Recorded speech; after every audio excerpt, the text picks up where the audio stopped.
Bismillahirrahmanirrahim. Assalamualaikum warahmatullahi wabarakatuh. Mudah-mudahan anak-anakku semuanya di rumah tetap sehat dan selalu dalam lindungan Allah Subhanahu wa taala. Berembe kabar, apa rungan, pune haba, pie kabar ya anak-anakku semua di rumah. Mudah-mudahan tetap semangat mengikuti proses pembelajaran dari rumah. Bertemu kembali dengan Ustadz Marhadi pada pembelajaran IPA materi tentang organ gerak pada manusia. Sebelumnya kita sudah membahas organ gerak pada hewan, baik itu hewan vertebrata maupun hewan avertebrata beserta contoh-contoh hewan dan alat-alat geraknya. Kali ini kita akan bahas organ gerak pada manusia. Anak-anakku semuanya, mari kita amati kehidupan kita sehari-hari atau kita amati aktivitas kita sehari-hari. Seperti pada saat kita melakukan sholat. Pada saat sholat ada gerakan yang kita lakukan seperti ihram, ruku, i'tidal, dan sujud. Pada saat kita takbiratul ihram, kedua tangan kita diangkat. Mengapa tangan kita bisa bergerak? Atau seperti aktivitas yang lain, seperti kita berjalan, berlari, melempar, menggenggam, menulis, dan lain sebagainya. Itu artinya anak-anak, kaki yang kita gunakan untuk berjalan, tangan yang kita gunakan untuk memegang, menulis, bisa bergerak karena pada kaki dan tangan terdapat tulang dan otot. Tulang dan otot inilah yang menggerakkan tangan dan kaki kita. Macam-macam alat gerak pada manusia. Sebelumnya Ustadz sudah singgung di pertemuan pertama macam-macam alat gerak pada manusia. Yang pertama adalah alat gerak pasif. Alat gerak pasif berupa tulang. Yang kedua adalah alat gerak aktif. Alat gerak aktif berupa otot. Mengapa otot dikatakan sebagai alat gerak aktif? Karena otot memiliki suatu senyawa kimia yang dapat membuatnya dapat bergerak. Lagi sekali, otot memiliki senyawa kimia yang dapat membuatnya bergerak. Sedangkan tulang disebut sebagai alat gerak pasif karena tulang tidak dapat bergerak sendiri tanpa digerakkan oleh otot. Jadi yang pertama bergerak yaitu otot, ya. Namanya alat gerak aktif. Aktif itu bisa bekerja, bisa bergerak sendiri. Nah, otot yang menggerakkan tulang, kerjasama antara gerak aktif dan gerak pasif itu disebut atau dinamakan dengan sistem kerja, ya, atau sistem gerak. Baik, pada kesempatan kali ini kita akan fokus membahas tentang alat gerak pasif, yaitu tulang. Karena tulang dalam tubuh manusia ini sangat banyak sekali. Ada yang tahu apa namanya susunan-susunan dari tulang yang tersusun rapi? Baik, kita buka. Susunan dari tulang membentuk satu kesatuan atau tersusun dengan rapi, itu dinamakan dengan rangka, ya, dinamakan dengan rangka. Rangka ini adalah kumpulan dari tulang atau susunan tulang yang tersusun rapi.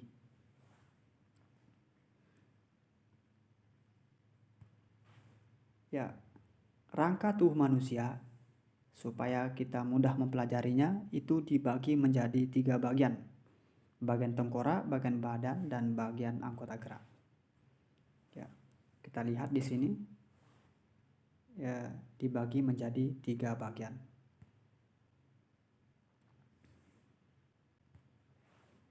Rangka tengkorak atau bagian tengkorak kita tampilkan. Ya, ini gambar tengkorak. Nah, sambil Anda perhatikan animasi di samping, perhatikan dari sisi depan, samping, belakang. ya. Nah, ternyata manusia dalam tempurung kepalanya tidak seperti yang kita bayangkan.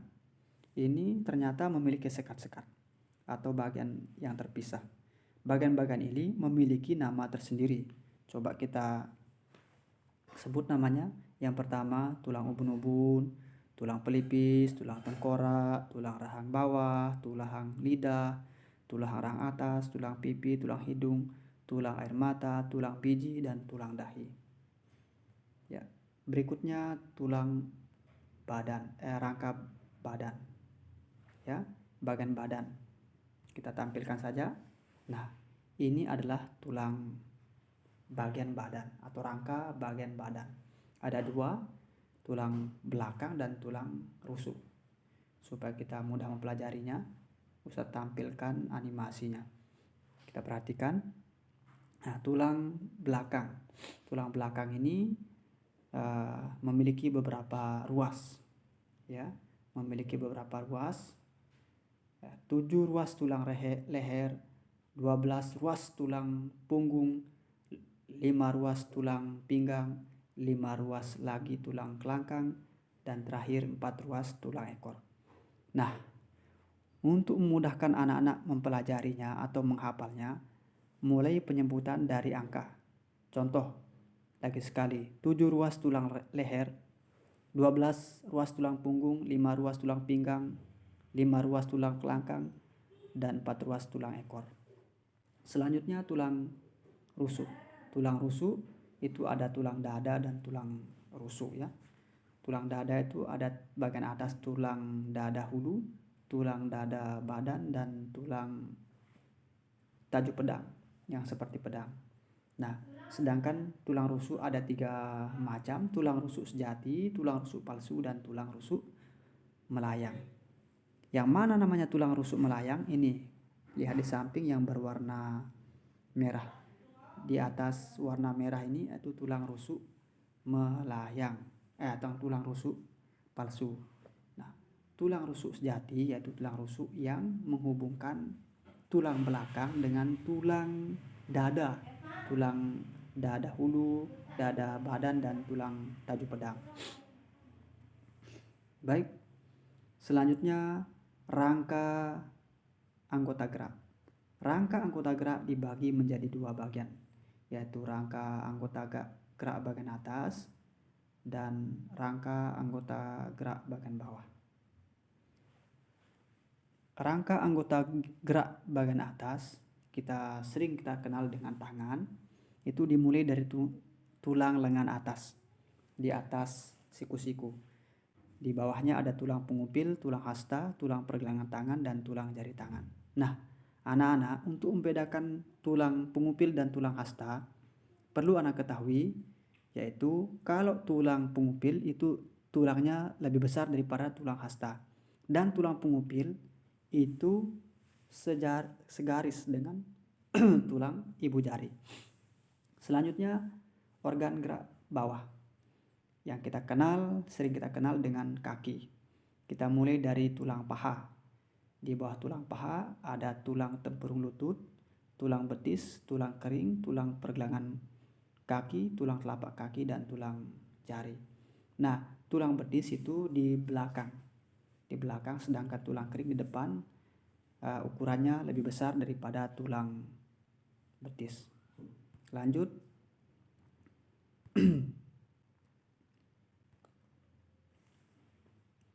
Kelainan dan penyakit pada tulang. Yang pertama, kelainan pertama adalah lordosis. Lordosisnya itu tulang belakang ke depan. Ya, tulang belakang ke depan. Nah, lordosis ini membuat dada penderita terlihat membusung ke depan. Hal ini disebabkan karena apa? Karena sikap atau posisi duduk atau kebiasaan duduk terlalu membusung ke depan. Nah, yang kedua adalah kiposis. Kiposis ini tulang belakang bengkok ke belakang. Nah, ini membuat penderita terlihat membungkuk. Ya, ini disebabkan karena posisi atau sikap ketika dia duduk atau berdiri terlalu membungkuk atau sering membungkuk. Yang ketiga adalah skoliosis, tulang belakang ke arah samping. Ini karena kebiasaan pada saat posisi duduk atau posisi duduk yaitu agak miring, terlalu miring ke kiri ataupun ke kanan. Dan ini juga bisa disebabkan karena sering mengangkat beban berat pada salah satu lengan atau bahu. Nah, fraktura ini sebenarnya bagian dari penyakit pada tulang. Nah, kita fokus dulu ke osteoporosis. Osteoporosis adalah penyakit yang menyebabkan tulang mudah retak bahkan patah. Biasanya menyerang orang yang usia lanjut atau lansia. Disebabkan karena apa? Karena tulang kekurangan kalsium dan zat kapur. Nah, anak-anak semuanya, untuk mencegah osteoporosis, kita perlu banyak makan makanan yang mengandung vitamin D dan kalsium. Baik, selanjutnya yang keenam yaitu rakitis. Rakitis ini merupakan penyakit yang diakibatkan kekurangan vitamin D dan bisa juga karena gizi buruk. Penderita rakitis memiliki tulang tidak normal seperti biasanya, yaitu bentuknya seperti huruf X dan O. Nah, ini sering dialami oleh anak-anak ya, oleh anak-anak kecil. Selanjutnya yang ketujuh adalah fisura, retak tulang. Nah, fisura dan fraktura ini itu disebabkan karena penyakit tulang kropos atau osteoporosis. Itu bisa, akibat dari osteoporosis ini bisa cepat patah tulang atau retak tulang. Bisa perhatikan itu contoh-contoh gambar retak tulang dan patah tulang.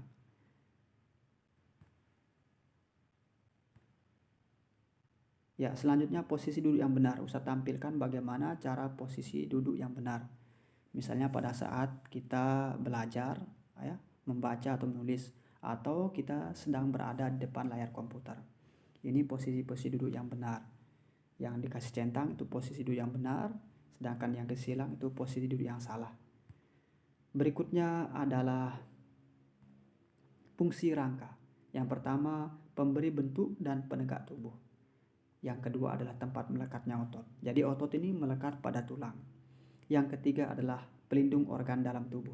Apa saja organ dalam tubuh? Seperti paru-paru, jantung, hati. Nah, rangka kepala, tengkorak itu fungsinya untuk melindungi otak, melindungi mata, dan melindungi sistem pernapasan yang ada di bawah kepala ya. Nah, terus rangka badan fungsinya untuk melindungi paru-paru, jantung, hati, dan lain-lain. Nah, berikutnya yang keempat, tempat pembentukan sel darah merah. Jadi tulang ini anak-anak itu tempat memproduksi sel darah merah. Yang kelima, ini sebenarnya kelima tapi mohon maaf Ustadz salah tulis, tempat menyimpan sel imunitas dan tempat menyimpan mineral. Ya, berikutnya bagaimana cara menjaga dan merawat organ gerak. Jadi setelah kita mengetahui nama-nama penyakit, ya kelainan-kelainan, perlu kita menjaganya ya, perlu kita merawatnya supaya kita terhindar dari penyakit-penyakit tersebut. Ya, yang pertama adalah agar kita terhindar dari kelainan tulang belakang yang disingkat dengan LKS, maka perlu kita menerapkan posisi duduk yang benar. Kita biasakan posisi duduk yang benar pada saat kita belajar atau pada saat kita duduk-duduk ya, yang lain. Yang kedua, agar terhindar dari penyakit osteoporosis dianjurkan untuk mengkonsumsi makan dan minuman yang banyak mengandung kalsium dan diimbangi dengan olahraga yang teratur. Nah, yang terakhir, agar terhindar dari penyakit rakitis, dianjurkan untuk banyak mengkonsumsi telur, susu, minyak ikan, ya, serta kita juga dianjurkan berjemur di pagi hari. Nah, intinya anak-anak, supaya kita sehat, ya, organ gerak kita sehat, tulang kita sehat, perlu kita menjaga, ya, kita harus mengkonsumsi makanan yang halal dan bergizi. Apa sih namanya makanan yang bergizi? Nah, makanan bergizi itu makanan yang mengandung vitamin D, makanan yang mengandung kalsium, makanan yang mengandung fosfor. Nah, makanan yang mengandung vitamin D itu ada pada apa? Terdapat pada ikan, susu, kuning telur. Sedangkan kalsium itu terdapat pada susu, brokoli, bayam, dan buah-buahan. Untuk fosfor, kandungan yang mengandung fosfor itu terdapat pada ikan, jagung, dan kacang-kacangan. Nah, berikutnya olahraga yang teratur. Ini kalau kita olahraga yang teratur itu dapat memperkuat struktur tulang kita. Makanya jangan malas kita olahraga, ya. Seperti di sekolah kita harus pemanasan dulu, ya, ketika kita mulai materi-materinya itu. Jangan kita malas untuk melakukan olahraga. Nah, olahraga lagi sekali untuk memperkuat tulang, struktur tulang kita, ya. Dan perlu juga kita berjemur di pagi hari, ya, di bawah terik sinar matahari. Tentunya di sini mulai dari pukul 7 sampai pukul, ya, ada yang mengatakan di buku yang lain sampai jam 8, ada juga sampai jam 9, ya. Nah, ini bagus. Karena apa? Karena sinar matahari itu membantu, ya, proses, ya, provitamin D yang ada dalam tubuh kita itu mengubah menjadi vitamin D yang baik untuk tulang kita. Nah, demikian materi yang bisa saya sampaikan tentang organ gerak pada manusia. Insya Allah pada pertemuan yang ketiga kita akan membahas tentang organ gerak aktif, yaitu otot. Karena pada kesempatan kali ini Ustadz tidak menjelaskan tentang membuat materi tentang organ gerak aktif, yaitu otot. Ini nanti terlalu banyak, ya. Kita fokuskan dulu ini supaya untuk memudahkan anak-anak mempelajarinya dan mengingatnya. Insya Allah kita akan bertemu lagi di pertemuan ketiga untuk materi berikutnya itu tentang organ gerak pada manusia, ya. Fokus tentang organ gerak aktif yaitu otot. Ya, bagaimana nantinya cara menjaga otot, macam-macam otot dan kelainan-kelainan yang ada pada otot. Lebih kurangnya Ustadz mohon maaf. Sekian. Assalamualaikum warahmatullahi wabarakatuh.